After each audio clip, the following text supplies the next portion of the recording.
आज हम salaried class people के एक समस्या का समाधान ढूंढेंगे। समस्या क्या है? जिस दिन से हम सैलरी क्लास में आते हैं उस दिन से हमारे पास आता है एक कंसेप्ट एटीसी। हमारी ऑर्गेनाइजेशन शुरू में ही हमें एक फॉर्म दे देती है, कहती है आप एटीसी के लिए कहाँ इन्वेस्ट कर रहे हो, हमें डिक्लेरेशन दो।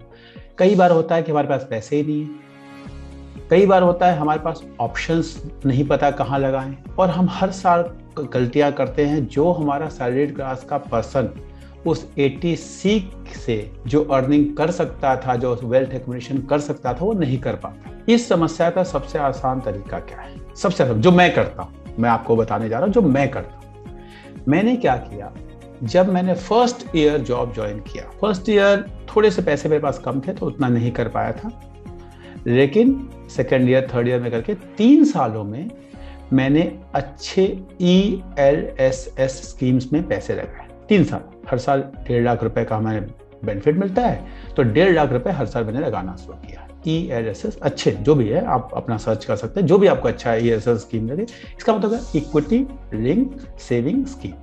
ये एक ऐसे म्यूचुअल फंड होते हैं जिसमें अगर आप इन्वेस्ट करें तो गवर्नमेंट आपको टैक्स का बेनिफिट देती है एटीसी में। उसके बाद आपकी इनकम से उतना डिडक्ट हो जाता है, बाकी पैसों पे ही टैक्स लगता है। अब इसका सबसे बड़ा फायदा जो है वो मैं आपको बताने जा रहा हूं। ये एक ऐसा प्रोडक्ट है जिसमें केवल 3 साल का लॉक इन होता है। दैट मीन्स चौथे साल आप इस पैसे को निकाल सकते हैं। बाकी और कोई भी स्कीम ऐसी नहीं है जहां आप टैक्स का बेनिफिट लें और 3 साल में आपका लॉक इन खत्म हो जाए। मैंने क्या किया, 3 साल तक एटीसी में मैं इन्वेस्ट करता रहा। चौथे साल मैंने अपनी म्यूचुअल फंड कंपनी के पास जाके एक फॉर्म भरा, SWP, सिस्टमैटिक विड्रॉल प्लान। इसमें क्या हुआ, जो पहले साल की पहली किस्त थी उसे चौथे साल के पहले महीने में मैंने निकाल लिया। क्या किया था शुरू से साल मैं एक्सप्लेन कर रहा हूं। पहले साल मैंने पहले महीने में डाला, दूसरे महीने में डाला, तीसरे महीने 12 महीने डाला, दूसरे साल भी डाला, तीसरे साल भी डाला, 36 महीने तक डाला। हर साल अपना एटीसी पूरा होता गया, 1.5 लाख का मैं बेनिफिट लगा। लेकिन चौथे साल क्या किया मैंने, चौथे साल मैंने जो पहले साल की पहली किस्त उसका लॉक इन खत्म हो गया, 3 साल पूरे हो गए, उसको मैंने SWP के थ्रू निकाला। और चौथे साल वही पैसा जो निकाला हुआ पैसा है उसको चौथे साल के पहले महीने में दोबारा उसी स्कीम में, चाहे किसी और स्कीम में जो उस समय आपको अच्छा लगे उसमें मैं डाला। फिर अगले महीने भी वही किया, उसके अगले महीने वाली किस्त निकाला और फिर डाला। अब मुझे क्या होता है, वो पैसा जो सिस्टमैटिक विड्रॉल फॉर्म के थ्रू निकलता जाता है और सिस्टमैटिक इन्वेस्टमेंट प्लान के थ्रू जाता है। SWP निकल रहा है, SIP जा रहा है, SWP निकल रहा है, SIP। मतलब 3 साल मैंने इन्वेस्ट किया, चौथे साल से मुझे एटीसी के बारे में नहीं सोचना।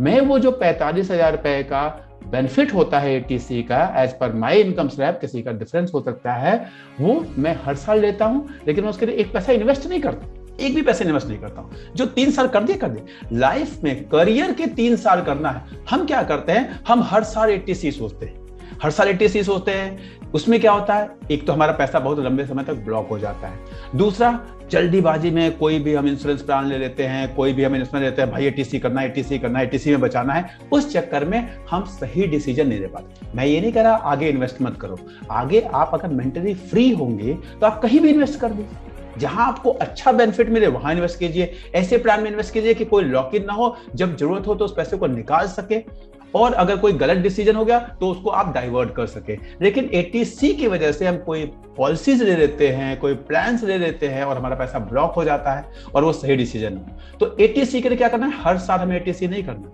हर साल अपने ऑर्गेनाइजेशन को एटीसी के फॉर्म नहीं, आपको भरने तो पड़ेंगे लेकिन उसके लिए आपको पैसे नहीं देने। पैसे दिए बिना एटीसी का बेनिफिट लेना है। कौन से, कैसे? जो आपने करियर के शुरू में 3 साल किए। अब हो सकता है आप में से किसी ने न किया, आज से प्लान कर लीजिए, आज से अगले 3 साल तक एटीसी में ELSS करेंगे।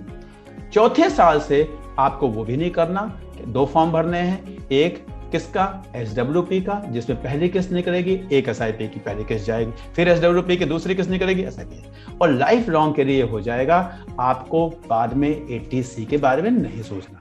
दिमाग में आएगा कल को एटीसी की लिमिट बढ़ गई, 1.5 से 2 हो गया तो फिर जो आपने इन्वेस्ट किया है वो भी पैसा बढ़ रहा है, तो वहां से आपको एक्सेस मनी भी आती है, वो आपका फंड एक्यूमुलेट होके आपका काम हो जाएगा। आपको उसके लिए अलग से इन्वेस्ट करने की जरूरत नहीं पड़ेगी। Thank you.